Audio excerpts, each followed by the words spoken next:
राजधानी बदल हा आपल्याला जितका उत्साहपूर्ण वाटतोय तसा तो आहे असं मला नाही वाटत आहे.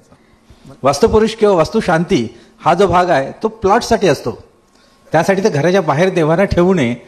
आणि मेन म्हणजे आता देखील करोडो रुपयाची घरं बांधली जातात पण देव्हाऱ्याला जागा नसते. वास्तुशास्त्र हा आपल्या ज्योतिषशास्त्रातला अत्यंत महत्वपूर्ण विभाग आहे. जे काही परमेश्वराने आपल्याला जी जन्मतारीख दिलेली आहे त्यामध्ये आपण बदल करू शकत नाही. साधारणतः फ्लॅट त्याच्या नावावर होतो ज्याचं 4 अकरा चालू असतं. त्याने पैसे कमवत किंवा न कमवत. आणि ज्या वेळेला 4 व्यक्ती एका घरात राहतात ना, तुम्ही तेव्हा सुद्धा बघता तुमचा लग्नेश कुठे पडलाय.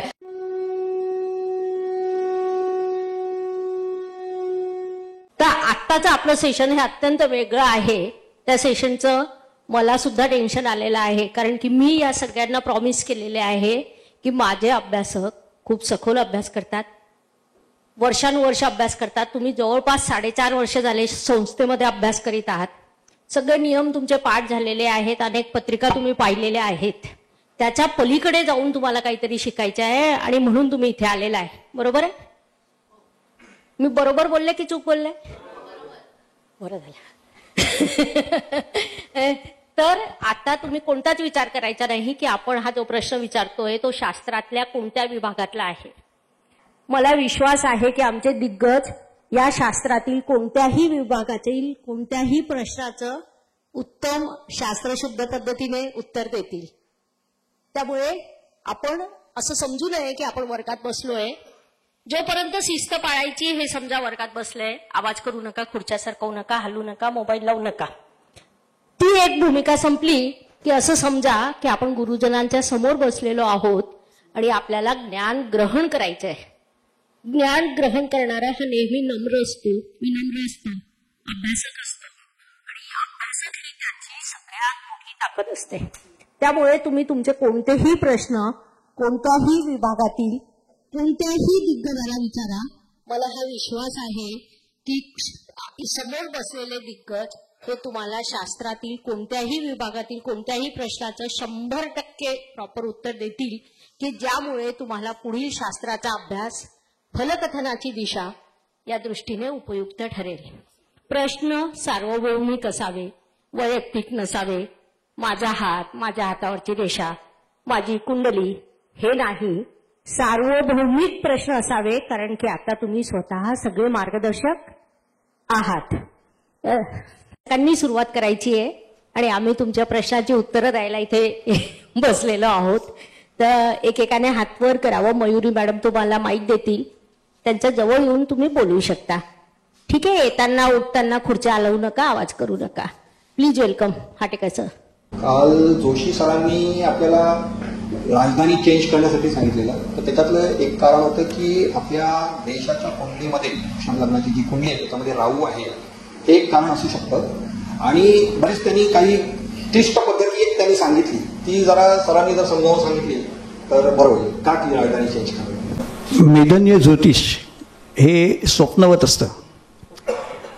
राजधानी बदल हा आपल्याला जितका उत्साहपूर्ण वाटतोय तसा तो आहे असं मला नाही वाटत आहे. मला असं वाटतं की आज आपण एका वेगळ्या काळात वावरतोय. धरून चला, होऊ नये, पण एखादं ॲटॉमिक एक्सप्लोजन किंवा ॲटॉमिक वॉर झालं तर अशा केसमध्ये स्ट्रॅटेजिकली स्पीकिंग आपली राजधानी, सध्याची राजधानी आहे ती जर टार्गेट होऊ शकत असेल तर सगळी महत्त्वाची माणसं कुठेतरी शिफ्ट करणं किंवा पॅरलल अजून एखादी राजधानी असणं हे देशाची गरज निर्माण होऊ शकेल काही काळानंतर. त्याचा हा भाग असावा. हे धोक्याच्या सूचनेसारखं आहे.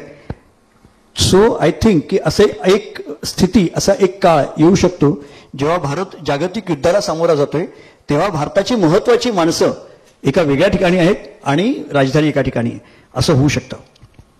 त्याचा हा परिणाम असावा. थँक्यू. नेक्स्ट. हा दौलत विचार. माझा प्रश्न हा वास्तुशास्त्राशी निगडीत आहे. ज्यावेळेस आपण वास्तूचा विचार करत राहतो तर त्यावेळेस वास्तूचा विचार करताना वास्तूचं ब्रह्मस्थानाचा आपण प्रथम विचार करतो. मग आता वास्तूचं बांधकामाच्या मध्ये जे ब्रह्मस्थान आहे तर तो एक विचार करतो आपण, आणि प्लॉटचं ब्रह्मस्थान म्हणजे दोघं ब्रह्मस्थान एकाच ठिकाणी आले पाहिजे का दोघांचा विचार नाही केला पाहिजे एका वेळेस? कारण म्हणजे कधी कधी घराच्या बाहेर प्लॉटचं ब्रह्मस्थान जातं आणि घरात बांधकामाचं ब्रह्मस्थान येतं.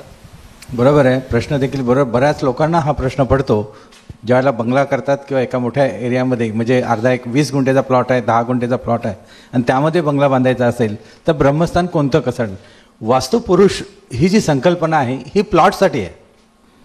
प्लॉटचा जो एरिया असतो त्या प्लॉटचा एक वास्तुपुरुष तयार करायचा, त्याचं ब्रह्मस्थान, आणि ज्यावेळेला त्यामध्ये बंगला बांधता, घर बांधता तर त्याचं वास्तुपुरुष हा वेगळा असतो, त्याचं ब्रह्मस्थान वेगळं असतं. हे घटबिंब दृष्टांत म्हणून तुम्ही जर पुस्तकं रेफर केलं किंवा आमच्या नोट्स पाहिले असतील तर त्यामुळे घटबिंब दृष्टांत म्हणजे सगळीकडे आपण पाहिलं तर तत्व तेच आहे.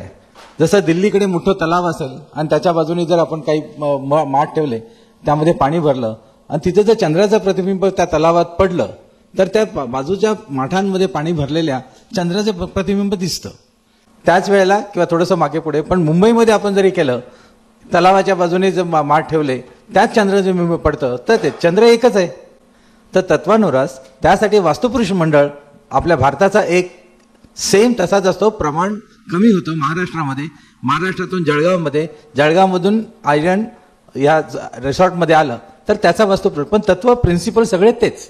अग्नी पृथ्वी वायू जल 5 तत्व तशाच प्रकारे येतील, दिशा तशाच प्रकारे येतील आणि ऊर्जा येणारा जो भाग आहे तो त्याच प्रकारे त्याच दिशेने पूर्व उत्तर ईशान्येकडून शुभ ऊर्जा येणार आहे आणि इथून कम्पॅरेटिव्हली निगेटिव्ह दक्षिण नैऋत्य पश्चिम. त्यामुळे प्लॉटचा वास्तुपुरुष कन्सिडर करायचा आणि बंगला बांधला, त्यामध्ये घर बांधलं तर त्याचा वास्तुपुरुष वेगळा कन्सिडर करायचा आणि त्याचं ब्रह्मस्थान करायचं. वास्तुपुरुष किंवा वास्तुशांती हा जो भाग आहे तो प्लॉटसाठी असतो. आपण बॉम्बेसारख्या टॉवर बिल्डिंग्स वगैरे सगळ्या बिल्डिंग्समध्ये हे प्रत्येकाला वेगळं असतं. संपूर्ण बिल्डिंगची आपली मालकी नसते, आपलं घर हेच मालकी असते आणि मग त्याचा वास्तुपुरुष आपण कन्सिडर करायचं आणि त्याचं ब्रह्मस्थान आणि त्यामधले दोष आणि चांगलेपण वगैरे काय असेल तर ते रेक्टिफाय करायचे. खूपच छान. अग्नी पृथ्वी वायू जल आणि आकाश हे 5 तत्व कायम असतात. वास्तुपुरुष कायम असतो. यथापिंडी तथा ब्रह्मांडी हे देखील कायम असतं आणि त्या पुढे घटना बदलत जातात. अभ्यासक प्रश्न विचारतच आहेत, परंतु सर मी एक प्रश्न विचारू त्यांच्या वतीने. वास्तुशास्त्राबद्दल आता तुम्ही बोलता बोलता फ्लॅट संस्कृतीवर बोललात. फ्लॅट संस्कृती ही आजची मूलभूत गरज आहे आणि फ्लॅट संस्कृतीला वास्तूचे नियम बदलतात. मग वास्तुपुरुष आणि आजची फ्लॅट संस्कृतीमधला फ्लॅट याचं कॉम्बिनेशन कसं होतं? नाही, कोणती काय बदलतं?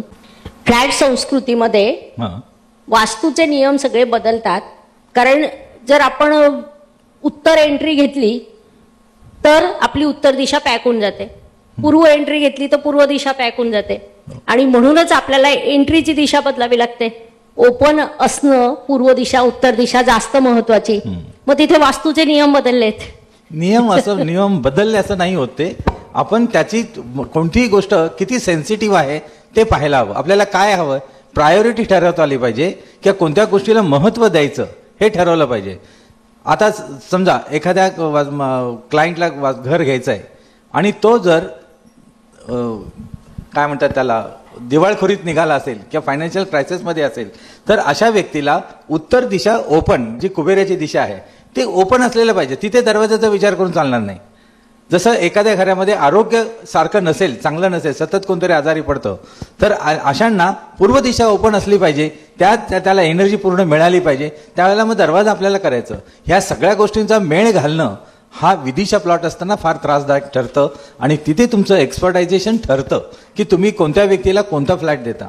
आणि त्याच्यासाठी आणखीन एक कारण असं की कोणताही फ्लॅट चांगला किंवा वाईट नसतो. तिथे राहणारा कोण आहे त्याला ते सोयीचं आहे का हे ठरवलं जातं. कारण जो फ्लॅट मला सुटेबल आहे तो मॅडमना असेलच असं नाही, नीलम मॅडमला सोयीस्कर असेल असं त्यांच्या रिक्वायरमेंट्सवर. मी आता रिटायर्ड आहे, मॅडम रिटायर नाही आहेत, ह्या रिटायर नाही, त्यांची रिक्वायरमेंट वेगळी आहे. तर प्रत्येकाला सुटेबल आहे, त्याची हिस्ट्री, त्याला काय आवश्यक आहे, त्याच्या फॅमिली मेंबर कोण आहेत, ह्या सगळ्या गोष्टीचा विचार करून त्याला आपल्याला ती वास्तू निवड करून द्यावी लागते. मग दरवाजा कुठे असला तर चालेल, कट कुठे असू नये, दक्षिण नैऋत्येला कट असू नये, मग हे कोणासाठी असू नये हे आपण पाहतो आणि ते पाहणं आणि त्याला व्यवस्थित योग्य तो सल्ला देणं, त्यासाठी सगळ्या गोष्टींचा विचार करावा आणि मग सल्ला द्यावा. खूपच छान. दौलत विचार.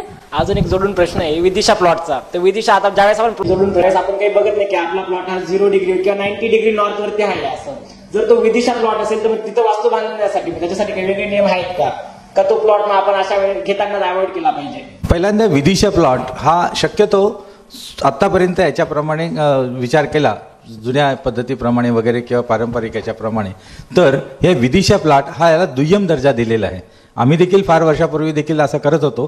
पण आता काय कंडिशन झाली आहे की जिथे टाउन प्लॅनिंग आहे अशा ठिकाणी टाउन प्लॅनिंगच्या रिक्वायरमेंट्स वेगळ्या असतात प्रत्येकाला तिथे. कारण टाउन प्लॅनिंगमध्ये एका पाठोपाठ एक बिल्डिंग्स असतात, रस्ते असतात, कारखाने सगळे असतात.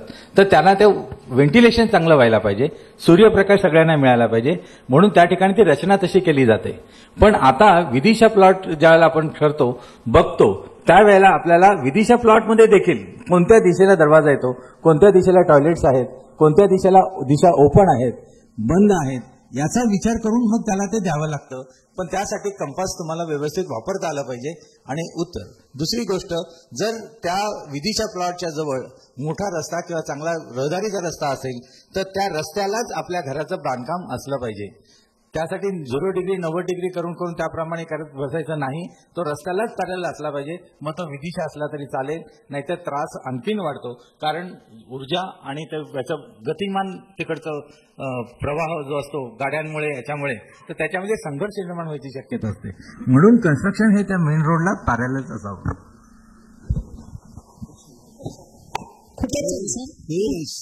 मी पण इथे एक थोडंसं ऍडिशन करेल की वास्तूबाबत बोलायचं तिथे एक मॅचिंग सारखं आहे की तुमचं लग्न झालेलं नाही ना, हां मग ठीक आहे, मग मॅचिंग करूया. काही जण काय होतात, लग्न जाऊन 15 वर्ष झाले आणि आमच्याकडे येतात, अहो सर आमचं जुळतं का बघा, म्हणजे आमचे विचार हे ते. आता 15 वर्षांनी काय तुमचं मॅचिंग करणार? तसंच तुम्ही ऑलरेडी घेतलेलं असेल तर ती कशी असू द्या नाही होणार. म्हणजे वास्तुशास्त्राचे तत्व आपण अभ्यास केला की काही शहरांची रचनाच पूर्णपणे विदिशामध्ये असते. रोज जसं नवी मुंबई आहे, तर तुम्ही जर नवी मुंबईमध्ये अनेक वास्तू आम्ही केल्यात तर तिथे सगळे तुम्हाला हेच असेच फ्लॅट मिळणार, असेच प्रॉपर्टी मिळणार. विदिशा की मेन दिशा कोपऱ्यात गेल्यात आणि मध्ये आल्यात उपदिशा. परंतु तिथे सुद्धा आपण असे काही खूप छान नियम त्याच्यावर सरांनी आम्ही सगळ्यांनी पुढे आम्ही सगळ्यांनी चर्चा करून त्याच्यावर पूर्ण त्या परिस्थितीनुसार नवीन नियम तयार केलेले आहेत की त्याचं ड्रॉइंग कसं बनवायचं. आणि किती उलटी वास्तू असू द्या, मी फक्त एकच सांगेन की क्लायंटला घाबरवू नका, त्याला धीर द्या. नाहीतर ते डॉक्टरकडे गेल्यानंतर थोडंसं काही प्रॉब्लेम असतो, ऍसिडिटी, तेव्हा नाही तुमचं हार्ट ब्लॉकेजेस आहे, 99% ब्लॉक आहे, आता ऑपरेशन करावं लागेल. तर असं ते घाबरवतात आणि लगेच ऑपरेशनला थिएटरला नेऊन जमा करतात. तसं काही करायचं नाही. आपण धीर द्या की ठीक आहे, काही प्रॉब्लेम असतील किंवा काही उलटा असेल नियमानुसार तरी सुद्धा त्याच्यामध्ये रेमेडी करून आपल्याला ते खूप काही चांगलं त्याचे गुणोत्कर्ष वाढवता येतो. 100% ते करू शकत नाही, परंतु बऱ्याच अंशापर्यंत 60-70% त्याला आपण आणू शकतो. आणि अशी आम्ही केसेस केलेल्या आहेत की पूर्णपणे उलट्या असणाऱ्या वास्तू की ज्याच्यामध्ये वास्तूचा एकही नियम आपल्याला दिसतो की काही चांगलं वाटत नाही, पण आम्ही त्यांना धीर दिला आणि सांगितलं की तुम्ही ही वास्तू बदलता आली तर बदला. परंतु जर बदलणं शक्य नसेल, कारण वास्तू बदलणं इतकं सोपं काम नाही मुंबईसारख्या शहरामध्ये, खूप कठीण आहे ते. तर मग ते आपल्याला समजून घ्यायला हवंय. आणि मग त्यांना आम्ही सांगितलं की ठीक आहे, आपण असं करूया, तसं करूया, इंटरनल अरेंजमेंट चेंज करू. आणि सगळ्या उपाययोजनांनी त्यांचा गुणोत्कर्ष वाढल्यानंतर मग तुमच्याकडे पैसा भरपूर येईल, तेव्हा नक्की दुसरी वास्तू बदला आणि तिथे जा तुम्ही. This is the right solution. बिलकुल. Bhosale sir welcome. याच्यामध्ये एक महत्वाची वास्तू कन्सल्टंट म्हणून, वास्तू कन्सल्टंट कसा असावा किंवा कसं वागलं पाहिजे ह्याचं देखील आम्ही क्लासमध्ये याच्यावरती बराच वेळ देतो. काही वास्तू कन्सल्टंट हे क्लायंटने सांगितलेली उदाहरणं आहेत. घरात एंट्री केल्याबरोबर अरे तुमचं टॉयलेट इथे, तुमच्या घरात आजार पण सतत असणार, साऊथ वेस्ट कट आहे, हे तीच तुमचे ऍक्सिडेंट होत असतील भरपूर, नाही झाले नाही अजून, नाही आता होतील कारण आता ऍक्टिव्ह व्हायला लागलं ते. अशा प्रकारचे करीन नेहमी घरामध्ये गेल्यानंतर वास्तुपुरुषाचं स्मरण करून आत जा आणि घरातल्या चांगल्या गोष्टी त्यांना सांगा आणि त्या पॉझिटिव्ह सांगा. आणि सगळं तर रुळाला लागलं, सगळी चर्चा चांगली झाली की मग इथे थोडं आपल्याला प्रॉब्लेम दिसतो, आपण उपाय करू, होऊन जाईल. अशा प्रकारचं आपलं असलं पाहिजे. आणि घरात गेल्यानंतर सगळ्यांची चौकशी, काही म्हातारी मंडळी असतात, काही मुलं असतात, ते मुलं न आता एखादा मुलगा असेल आणि तो शेमडा असेल, हे काय चाललंय तर सगळं हे, तर त्याच्या आईला कसं वाटेल. तसं तुम्ही वास्तूबद्दल जर निगेटिव्ह बोललात तर त्या वास्तुपुरुषाला काय वाटेल. तर हा सगळा वास्तव कन्सल्टंट करताना सगळ्या गोष्टीचा विचार करा आणि मॅक्झिमम पॉझिटिव्ह गोष्टी सांगा आणि निगेटिव्ह गोष्टी सॉफ्ट, जसं म्हणतात ना, मारल्याचं नाटक करायचं पण जास्त हे नाही करायचं. Thank you sir. शास्त्र शिकणं एक पार्ट असतं आणि समुपदेशनाची कला हा दुसरा विभाग असतो. भोसले सरांनी ही कला आपल्याला खूप छान प्रकारे शिकवलेली आहे. पुढील प्रश्न तुम्ही सर्व प्रश्नांवर विचारू शकता. न्यूमरोलॉजी, भाग्य व्यवस्थापन, हस्तरेषा, तुम्हाला ज्या विषयावर वाटेल त्या विषयावर तुम्ही प्रश्न विचारावे. वास्तूमध्ये ईशान्य दिशेला देवघर असावं हे मान्य आहे, आग्नेय दिशेला स्वयंपाकघर असावं हे मान्य आहे. पण ईशान्य दिशेला देवाची पूजा करतो आणि आग्नेय करतो, मधामध्ये डिस्टन्ट आहे, देवाला नैवेद्य दाखवायचा असतो, मधामध्ये अडचण येतात. तर आग्नेयच्या ईशान्येला देवघर असावं का? आग्नेय रूमच्या याला स्वयंपाकघराच्या बाजूला कोपऱ्यामध्ये. सरांनी घटबिंब सिद्धांत सांगितला, त्यानुसार प्रत्येक रूमच्या कोणत्या दिशेला ईशान्येला तुम्ही देवघर ठेवू शकता विथ सम कंडिशन्स. म्हणून जर आग्नेयला किचन असेल आणि तिथे व्यवस्थित जागा असेल ईशान्य कोपऱ्यात, तर तिथे सुद्धा तुम्ही देवघर ठेवू शकता त्या सिद्धांतानुसार. जर ईशान्येला जागा नसेल, ईशान्य कट असेल, तर त्या केसमध्ये तुम्हाला तसं करता येईल, किंवा कोणत्याही रूमच्या. म्हणजे वास्तुशास्त्रातील नियम त्यानुसार इंटरनल अरेंजमेंट करताना, तशी व्यवस्था करताना आपल्याला घटबिंब दृष्टांत वापरता येतो आणि तो वापरावा, तर त्याच्यामध्ये काही अडचण नाही. पण एक ज्योतिष शासन केला की शहराशी पूर्वेला असते, वृश्चिकी दक्षिणेचा स्वामी आहे, हे सगळं आपल्याला माहित असतं. तर अशा वास्तू घेताना वृश्चिक राशीच्या माणसाला जर दक्षिण नाही, उत्तर आहे, उत्तर 4, 8, 12 असं घेताना चालतं का? त्या हिशोबाप्रमाणे जर केलं तर ज्यांना जी दिशा सूट होती असं घेता येतं का? म्हणजे माझ्या हिशोबाप्रमाणे काय करतो, वास्तुशास्त्राप्रमाणे दक्षिणेला आम्ही मंगळ धरलेला असतो बरं का, पूर्वेला रवी असतो आणि शुक्र असतो, पश्चिमेला शनी असतो, उत्तरेला बुध आणि गुरुचा कोपरा असतो, ईशान्य कोप. तर या उद्देशानं वास्तुशास्त्राचा नियम आम्ही देतो. तर तुम्ही आम्हाला सांगा, त्याची राशी मेष आणि वृश्चिक आहे, अशाने दक्षिण दिशेचा मान घ्यावा का किंवा दक्षिण एंट्रस असावा का? खरं तर हा जो ॲस्ट्रोवास्तूचा प्रश्न आहे की याच्यामध्ये फक्त राशींचं कॉम्बिनेशन नाही, ते राशी, ग्रह, त्याचे सबलॉर्ड्स, त्याच्यात होणारे योग आणि वास्तू, असं सगळ्या गोष्टींचं कॉम्बिनेशन करून आपण त्या गोष्टी करतो. फक्त राशीवरून चालणार नाही.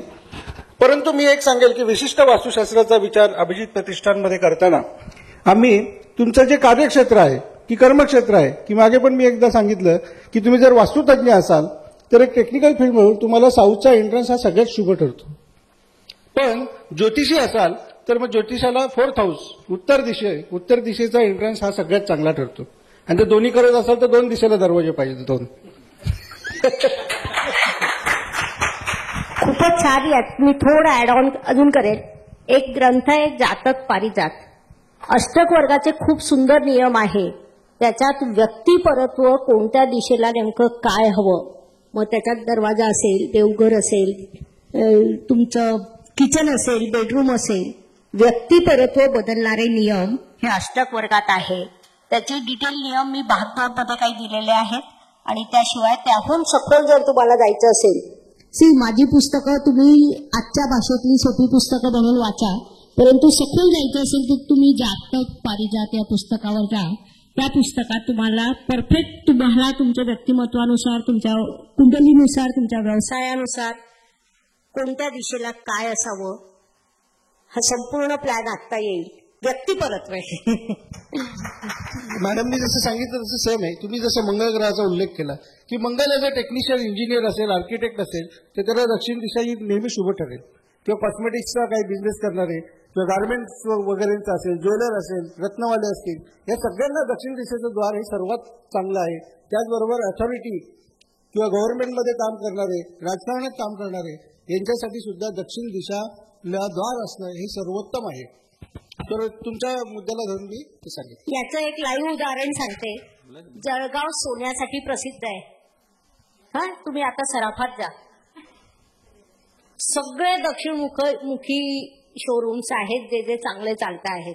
म्हणजे खूप काही नाही जायचं, सुभाष चौकात जायचं आणि तिथून सरळ रेषेत जा, उजव्या बाजूची दुकानं आणि डाव्या बाजूची दुकानं पहा, नावाजलेले शोरूम सगळे दक्षिणमुखी आहेत. मला वाटतं हा थेट प्रूफ आपण त्याला सांगू शकतो.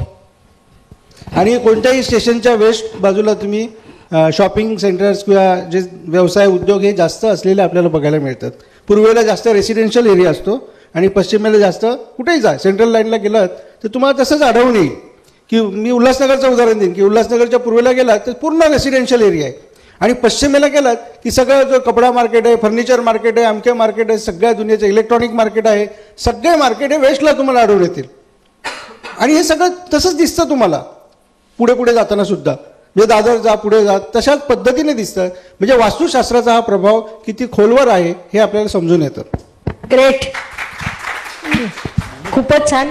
ऍड ऑन करायचं नक्कीच, विद्यार्थी तेच ऐकायला थांबलेत.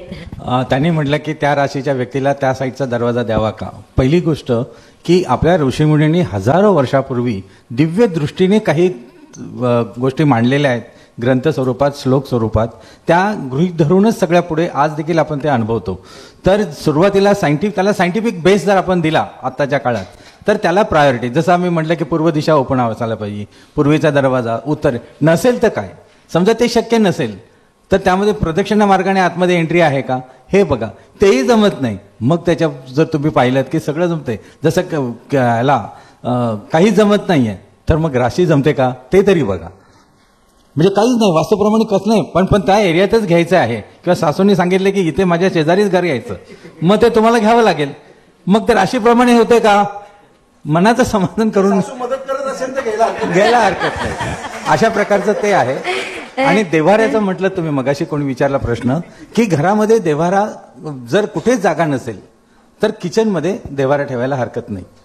काही लोक म्हणतात की हॉलमध्ये ठेवू का, हॉलमध्ये पण ठेवू नये असं म्हटलं जातं, बेडरूममध्ये ठेवू का, पण कुठेही ठेवा देव्हारा असतो, काही प्रॉब्लेम नाही. पण जर जागा नसेल तर किचनमध्ये हा त्याचा शेवटचा पर्याय सांगितलेला आहे. त्यात ईशान्येला ठेवावं का विशेष म्हणजे ते घटबिंब दृष्टांत त्याप्रमाणे तो ठेवायचा. आपण आता यांनी जो किचनच्या बाबतीतला देवारा सांगितला, मला एक असा मजेशीर अनुभव आला होता. वास्तू करायला मी गेले तेव्हा, जसं जागा नाहीये मग किचनमध्ये ठेवायचा आपण, मॅडम असं होतंय तसं होतंय, आणि त्या दिवशी काहीतरी त्यांचा तो तसा वार होता. या बाजूला देवारा आणि राईट साईडला चिकन कापतायत. मी म्हटलं आता मग हे किती योग्य आहे तुमचं, जेव्हा तुम्ही किचनमध्ये देवारा ठेवता त्यावेळेला, म्हणजे नॉन व्हेजिटेरियनसाठी. हे व्हेजिटेरियन आहे तर काही प्रॉब्लेम येणार नाही, पण काही जणांचं मग म्हणे आम्ही पडदा लावून घेऊ का, म्हटलं देवाला सगळं दिसतं, तुम्ही पडदा लावाल त्याचा काही उपयोग नाही. तर हे जे काही गोष्टी आहेत तर पावित्र्य राखणं हा सुद्धा जो प्रकार आहे की किचनमध्ये तुम्ही देवारा ठेवता तेव्हा त्याच ओट्यावर तुमचा देवारा आहे का आणि त्या ओट्यावर तुमची ऍक्टिव्हिटी काय चालते या गोष्टीला पण तितकंच महत्व आहे. नमस्कार, खूप सुंदर प्रश्न आहे आणि खरंच चर्चा करण्यासारखा.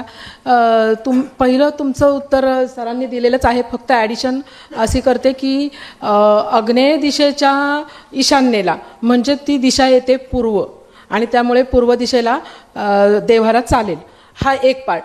परंतु तरी सुद्धा जसं आत्ता मॅडमनी सांगितलं की तिथे बाकीच्या गोष्टी ॲक्टिव्हिटीज चालू आहेत आणि तिथेच देवघर आहे असंही घडू शकतं. परंतु या गोष्टी टाळणं हे फक्त तिथं राहणाऱ्या व्यक्तींच्या हातामध्ये आहे.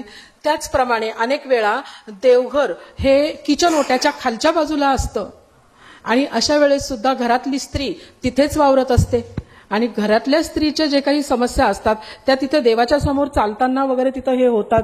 एक तर देव ही संकल्पना जी आहे तर ती म्हणजे अत्यंत पवित्र अशी संकल्पना आहे की ज्या देवतेमुळे आपल्याला समाधान मिळतं अशा त्या देवतेच्या समोर जर आपण अपवित्र अवस्थेमध्ये जर आपण तिथे फिरलो तर ते चालणार नाही. आता जसं मॅडम म्हणत होत्या, पण आपण एक काम करू शकतो की तिथे तुम्ही पूर्णपणे पार्टिशन केलं म्हणजे एक ती ऍडजस्टमेंट आहे. तसं ते पूर्ण बरोबर आहे असंही मला म्हणता येणार नाही. एकीकडे आपण नॉनव्हेज खातोय आणि दुसरीकडे आपण लगेचच पार्टिशन करून तिथे आपण देवघर ठेवतोय, ही पण गोष्ट तितकीशी योग्य ठरणार नाही. म्हणूनच ती आग्नेय आणि ईशान्य या दोन्हीमध्ये अंतर त्यासाठी ठेवलेलं आहे. परंतु जर शक्य नसेल तर तुम्ही पूर्व दिशेला तिथे घ्या, परंतु काही बंधनं ही स्वतःची स्वतः पाळा. एवढंच मी या ठिकाणी आपल्याला सांगू इच्छिते. खूपच छान. कांबळे मॅडम, अजून कुणाला काही या विषयावर बोलायचं आहे? Next question. बाल्कनीमध्ये प्रॉपर पूर्व दिशा येते, मग बाल्कनीमध्ये तुम्ही देवारा ठेवू शकता. जर बाल्कनी आत घेतली नसेल तर अवॉइड करावं. ती घराच्या बाहेर आहे, ओपन आहे. घराचा भाग जो असतो, बाल्कनी हा एक्सटेंडेड पोर्शन असतो, त्यासाठी तर घराच्या बाहेर देव्हारा ठेवू नये. आणि मेन म्हणजे आता देखील करोडो रुपयाची घरं बांधली जातात पण देव्हाऱ्याला जागा नसते. तर ही संकल्पना आता ज्यावेळेला जो स्वतःचे बंगले कोणी बांधत असतील तर त्यांनी ते सांगायला, रिक्वायरमेंट्स म्हणतो ना, ते आम्हाला पूजाघर ठेवायचं आहे, मग त्याप्रमाणे अरेंजमेंट. पण बाल्कनीमध्ये म्हणजे घराच्या बाहेर ठेवू नये. आणि पूर्ण बाल्कनी जर तुम्ही बंद केली असेल आणि दुसरी कुठेही जागा नसेल तर त्याला इलाज नाही, तुम्ही ठेवू शकता. पण ते ठेवू नये हा त्याचा पहिला उत्तर आहे त्याचं. कारण 10x10चे वन RK आता संपूर्ण बॉम्बेची घरं पण आता 3 BHK 2 BHK काही ठराविक एरियात आहेत. पण आता काही ठिकाणी 1 RK अशा प्रकारचे किमती वाढल्यामुळे अशा 1 BHK 1 RK अशा प्रकारची घरं आता निघायला लागली. देव्हारा कुठे ठेवणार? एका त्याच भागामध्ये देव्हारा पण पाहिजे, किचन पाहिजे, झोपायची जागा पण पाहिजे. मग अशा प्रकारे वास्तुपुरुषाचं जे ध्येय आहे त्याप्रमाणे तुम्ही विचार करून 10x10च्या खोलीमध्ये पण तुम्ही अशा प्रकारची रचना करू शकता. दुसरं असं की देवारा अशा कंडिशनला उंचावर ठेवावा, हे योग्य होईल का? नाही, पहिली गोष्ट, जर वयोवृद्ध घरात असतील आणि 15-20 मिनिटे जप करणे, वाचन करणे तर जमिनीवर आसनावर बसून देव्हारा आपल्या छातीच्या लेवलला येईल अशा प्रकारे ठेकावा. आणि आत्ताची मॉडर्न जी मुलं आहेत त्याच्यामध्ये फक्त गणपती बाप्पा असतो आणि अगरबत्ती लावली, सलूट केला की चालले बाहेर. तर त्यांनी तो समोरासमोर ठेवायला हरकत नाही. देव्हारा ठेवतायत हे तरी आपल्याला आता शास्त्राला म्हणावं लागेल की चला देव्हारा तरी ठेवतायत ते, म्हणून त्यांना खालीच ठेवा, वरच ठेवा, इथेच ठेवा हे सांगण्यात काय अर्थ मला वाटत नाही. नाही, वयामुळे करत नाहीयेत, पण जे करत असतील तर ती देव्हाऱ्याची मूर्ती आपण बसल्यानंतर छातीसमोर असावी, म्हणजे दर उंचावरही नसावी. आणि स्टूलावर चढून देव उंच शिवता शिवत किंवा असं काय असू नये प्रॉब्लेम, त्यासाठी देव्हारे उंचावर ठेवतात. पण ते स्टूलवर चढून किती वेळ पूजा करणार? तिथे आणखीन धोका आहे परत. त्यासाठी व्यवस्थित वेळ असेल तर पूजा व्यवस्थित करावी, जप करावा, ते व्यवस्थित आसनावर बसावं, चौरंगावर गणपती ठेवावा म्हणजे कुठलीही देवता, आणि शांतपणे पूजा करावी, निवांतपणे. स्टूल हलून पडलं तर पाय फ्रॅक्चर होण्याचा धोका नाही, स्टूलवर ठेवतात ते, काही वेळेस स्टूलवर उभे राहतात आणि पूजा करतात. हे कित्येक घरं बघितले, अनुभवाने ते सांगितलं. बऱ्याच वास्तुशास्त्रज्ञांचं म्हणणं आहे की बाथरूम हे पूर्वेला चालतंय, ते चालतंय का? पूर्वेला म्हणजे पूर्व ईशान्य, पूर्वेला चालतंय का? देतो तर देतो, हरकत नाही. पूर्वीची असं होतं की आता काही एवढ्या गोष्टी बदलल्यात की पूर्वी न्हाणीघर वगैरे बाहेर असायचं, त्यामुळे ते सूर्याची किरणं त्या वेळेला अंगावर पडावीत. आणि पूर्वीसारखी न्हाणीगृहे सिमेंटची आरतीची नसायची, ओपन टू स्काय. त्याचं कारण होतं की सूर्यकिरणं वगैरे पडावी. आता सगळं बाहेर, बाथरूम सगळं घरात आलं, टॉयलेट्स घरात आलं. हे उलटं झालंय. पूर्वी घरातून सगळं करून क्रिया करायला बाहेर जायचे, आंघोळीला पण विहिरीवर, नदीवर वगैरे जायचे. आता उलटं झालंय, बाहेरचं हॉटेलचं खायचं, घरी यायचं आणि सगळं घरात आलं. म्हणून घरामध्ये 2 दोष तुम्हाला नक्की मिळतील. एक, घराचा दरवाजा एका कोपऱ्यात असतो आणि दुसरं टॉयलेट बाथरूम घरात असतं. तर हे दोष आपल्याला गृहीत धरायलाच पाहिजेत आणि त्याप्रमाणे करायला पाहिजे. पण बाथरूम पूर्वेला असलं तरी जर तुम्ही पत्रिका किंवा ॲस्ट्रोवास्तू जर करत असाल तर पूर्व दिशेची लग्न आहे ते अग्नितत्वाचं आहे, तर तिथे देखील अवॉइड करावं. पण असेल तर त्याप्रमाणे रेमेडी करून ते तुम्हाला करते. काढून टाका म्हणून सांगणं एवढं इझी नाहीये ते, कारण दुसरी जागाच नसते.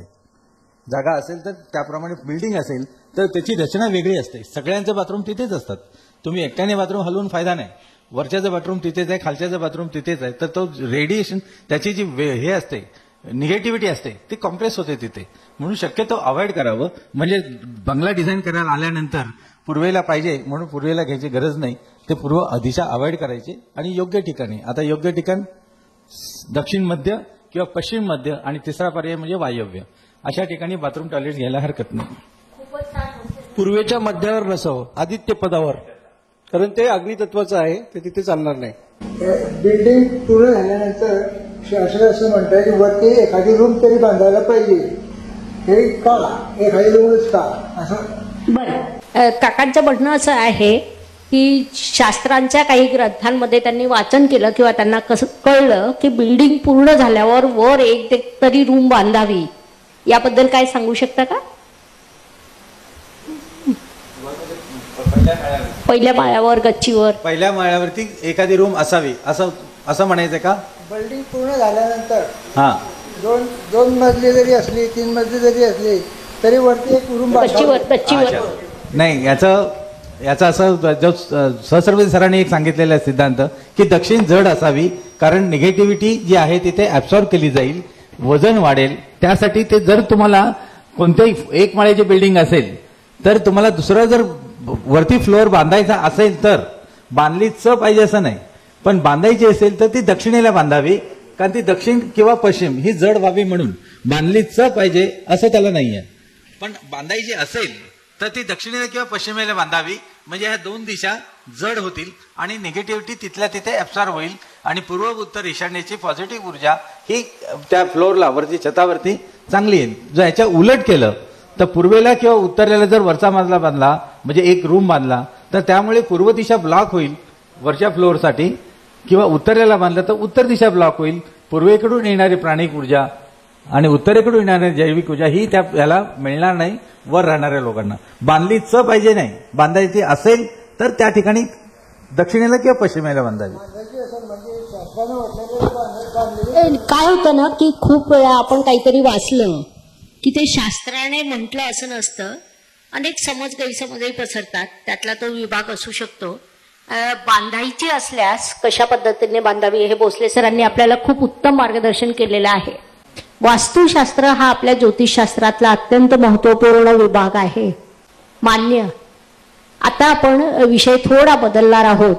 आता आपण मोबाईल न्यूमरॉलॉजी या विषयाकडे जाऊ. एक मिनिट मॅडम. आणि एक बेड सरांनी सांगितलं की पण नाही बांधली तरी चालेल, परंतु एक रूम जर वरती बांधली 10-15 म्हणा तर त्याचा काही परिणाम होईल का?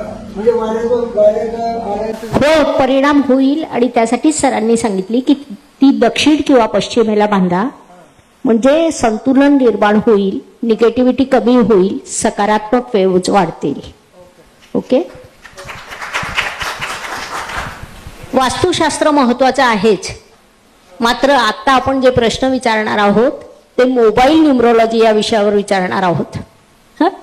तर सब्जेक्ट बघूया. पुढील प्रश्न कोण विचारणार आहे?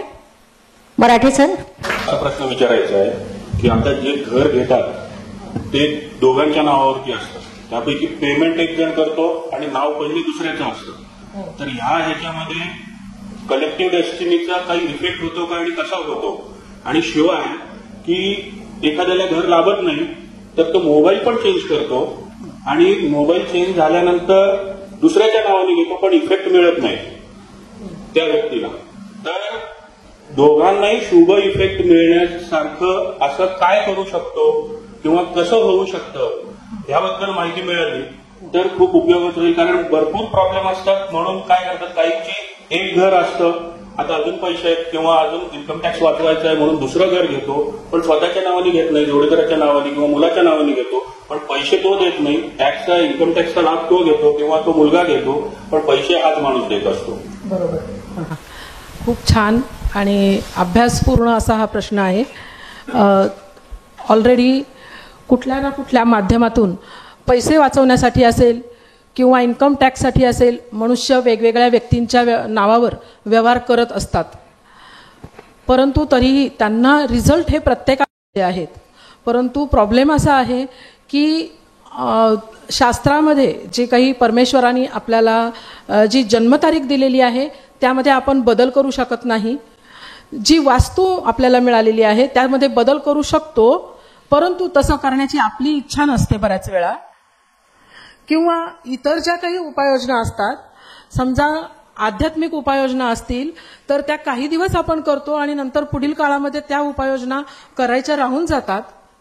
त्याच पद्धतीनं जर तुम्हाला रत्न वापरायला सांगितले तर प्रत्येकाला रत्न घ्यायला परवडेल असंही होत नाही. आणि ह्या सगळ्याचा विचार करून जेव्हा मोबाईल न्यूमरॉलॉजीचा वापर मी या ठिकाणी करते तर त्यावेळेस तुमच्या कोणीही कोणत्याही घराचा हप्ता कुणी कसाही भरत असेल, त्यांचे आर्थिक व्यवहार कसेही असतील, परंतु कुठल्याही व्यक्तीला यश मिळवायचं असेल तर माणसाकडे 2-3 गोष्टी असायला पाहिजे. त्या म्हणजे त्या व्यक्तीची बुद्धिमत्ता व्यवस्थितपणे काम करायला पाहिजे, त्याचप्रमाणे त्या व्यक्तीचं आरोग्य आणि अधिकार हे प्रत्येक व्यक्तीकडे चांगलं असायला पाहिजे, कोणत्याही प्रकारचं काम करायचं असेल तर ती व्यक्ती ऍक्टिव्ह असायला पाहिजे. त्याचप्रमाणे कुठेही यश मिळवायचं असेल तर त्या व्यक्तीचा प्रभाव चांगला पडला पाहिजे. या सगळ्या गोष्टींचा जेव्हा आपण विचार करतो तेव्हा माझं मत, वैयक्तिक मत असं आहे की प्रत्येक माणसाकडे एक भाग्यकारक मोबाईल नंबर असायला पाहिजे. की मोबाईल न्यूमरॉलॉजी या शास्त्राचा जास्त प्रसार झालेला नाही आणि म्हणूनच मुद्दाम मी या ठिकाणी सांगते की प्रत्येकानं, मी आज जवळजवळ 7-8 वर्षापासून मी या विषयाचं मध्ये काम करते आणि अनेकांना मी याचे चांगले परिणाम दिलेले आहे. तुमचे व्यवहार तुम्ही कसेही करा, कुणाच्याही नावावर करा, परंतु प्रत्येक व्यवहार हा लाभदायक ठरण्यासाठी तुम्हाला चांगला भाग्यकारक मोबाईल नंबर असणे अत्यंत आवश्यक आहे. त्याचप्रमाणे सर्व ग्रहांची साथ असणे आवश्यक आहे. तुमच्या पत्रिकेमध्ये ग्रह साथ देतील असं होत नाही. तुमच्या जन्मतारखेमध्ये सगळे अंक असतील, लाभदायक अंक असतील असंही होत नाही.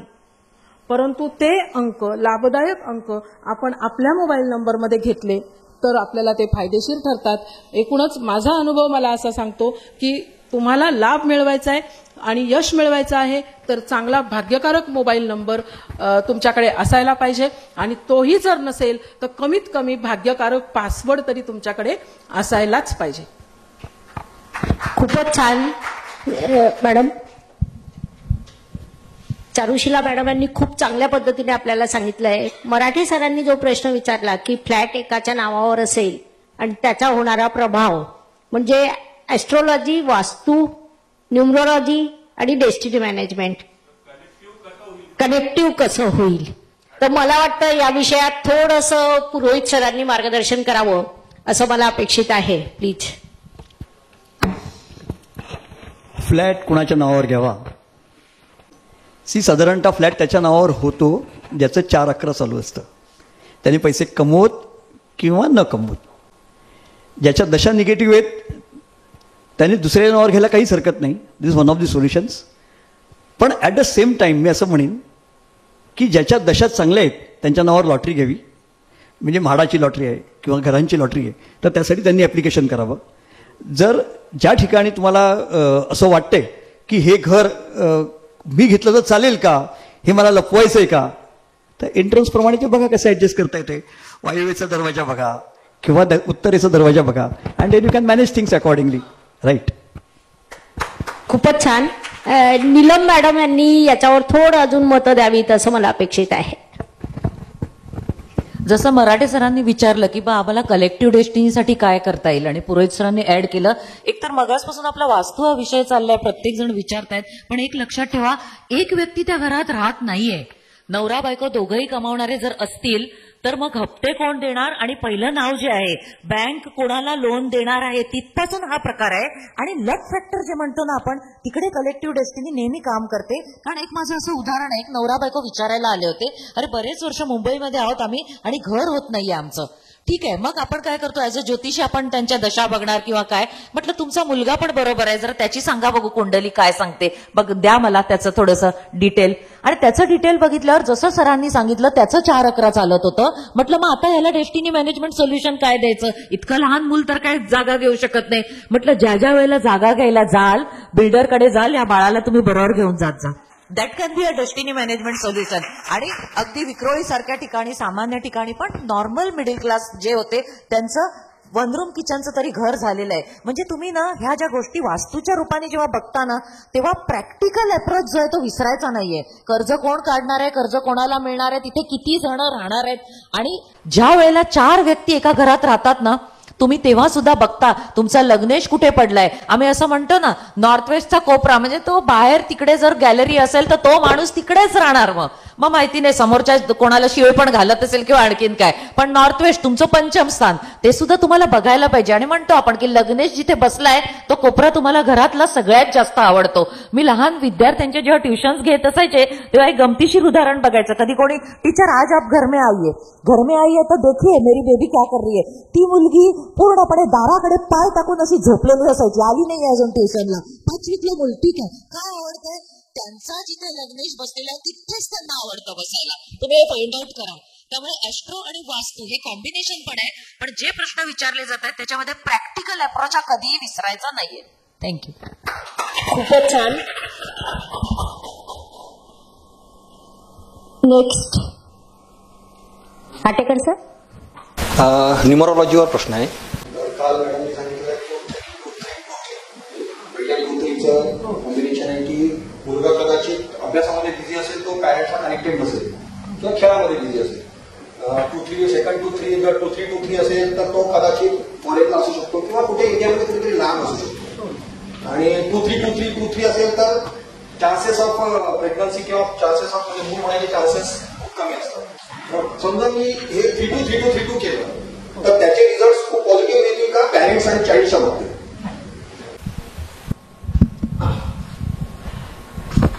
अंक 2-3 असेल तरी पण वैदिक ज्योतिषनुसार त्या ठिकाणी चंद्र गुरु होतो आणि 3-2 घेतला तर त्या ठिकाणी सुद्धा गुरु चंद्र होतो. शेवटी अर्थ एकूण एकच आहे. गुरु, आता ह्याचं मी सोप्या भाषेमध्ये उत्तर देते की एक गुरु महाराज आहेत आणि त्या गुरु महाराजांच्या जवळ एक 3-4 वर्षाच्या मुलाला त्याला म्हटलं तू तिथे महाराजांच्या जवळ बस, महाराज तुला काय सांगतायत त्यांच्याशी तू छान गप्पा मार, असं जर त्याला सांगितलं तर तो थोडा वेळ तिथे बसेल आणि ते लहान मूल त्या गुरु महाराजांच्या फार तर आईने सांगितलं म्हणून तो पाया पडेल. परंतु जास्त वेळ दिवसभरातल्या 24 तासामधला साधारण अर्धा तास तो त्या गुरु महाराजांच्या जवळ तो बसू शकेल.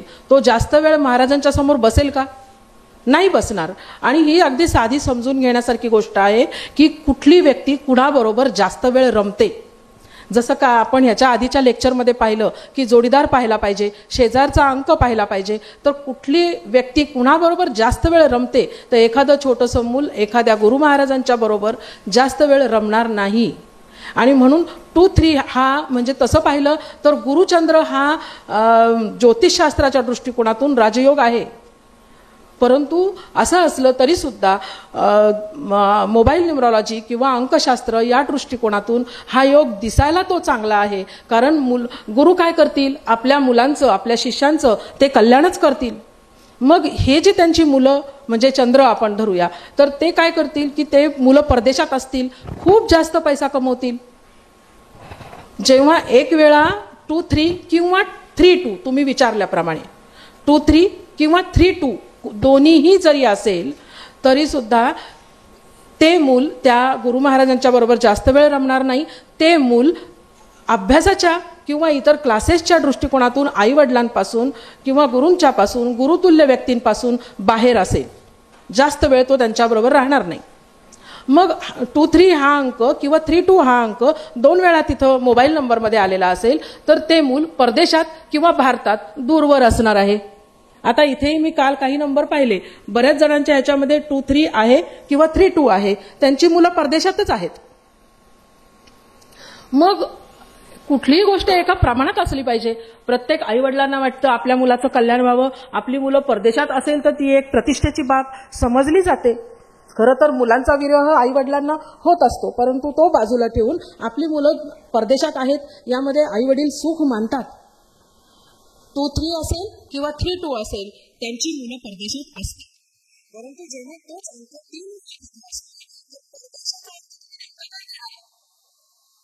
परदेश पहिला 2-3चा अर्थ आपण दूरवर ठेवण्याचा धरला, दुसऱ्या 2 वेळा 2-3 आला तेव्हा त्याचा अर्थ आपण ते मूल दूरवर आहे म्हणजे परदेशात आहे असा आपण अर्थ धरला. आणि तोच जर का 2-3 3 वेळा तिथं आलेला असेल तर ते मूल परदेशात इतकं दूरवर आहे की ते तुमच्या नजरेच्या टप्प्यातच येत नाहीये.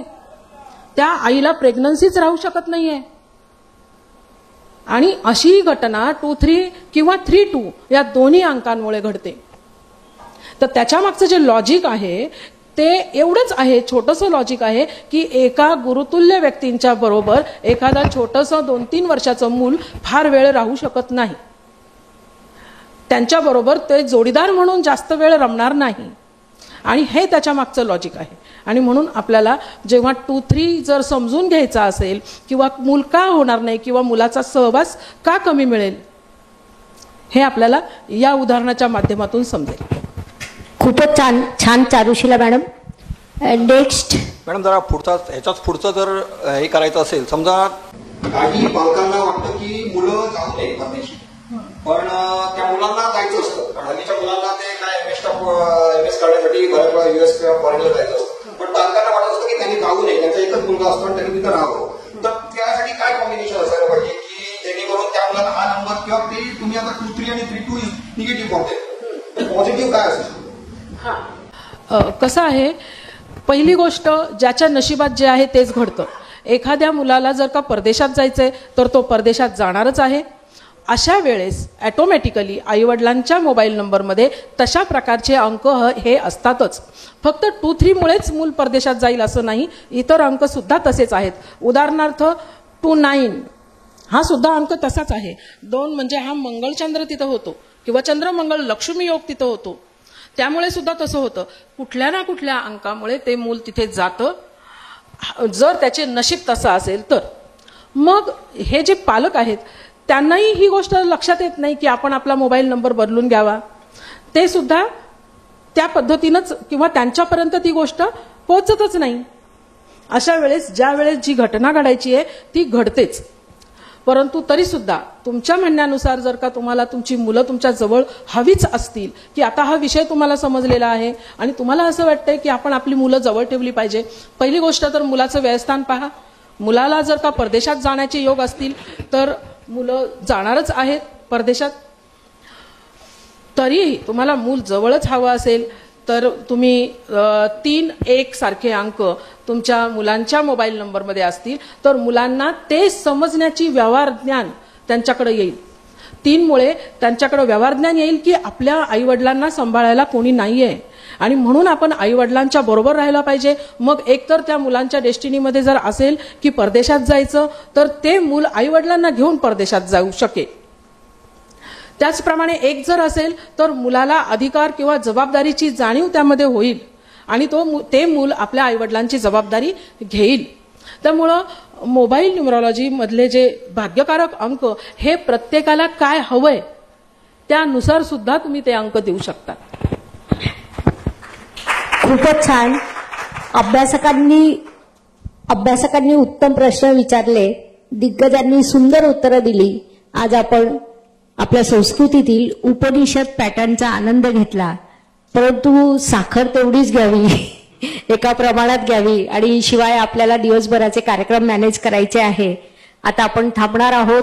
आमच्या चॅनलवरील अभ्यासकांना सुद्धा एकाच वेळी सर्व दिग्गजांच्या सर्व प्रश्नाची उत्तरं मिळाली. त्यांनी सुद्धा आपापल्या कमेंट आमच्या चॅनलवर द्याव्यात. नमस्कार. शास्त्राचा अभ्यास करण्यासाठी माझी मराठीतून 11, हिंदीतून 2 अशी पुस्तकं प्रकाशित झाली आहे. विशेष बाब म्हणजे मी स्वतः संशोधित केलेली ज्योती जोशी पद्धती अर्थात जे पद्धती या विषयावर स्वतंत्र ग्रंथ उपलब्ध आहे, त्याचा देखील लाभ घ्यावा. यूट्यूबची कार्यप्रणाली ही मुख्यतः लाईक, शेअर आणि सबस्क्राईबवर चालते. Please like, share and subscribe the channel. धन्यवाद. शुभम भवतु. जय ज्योतिष.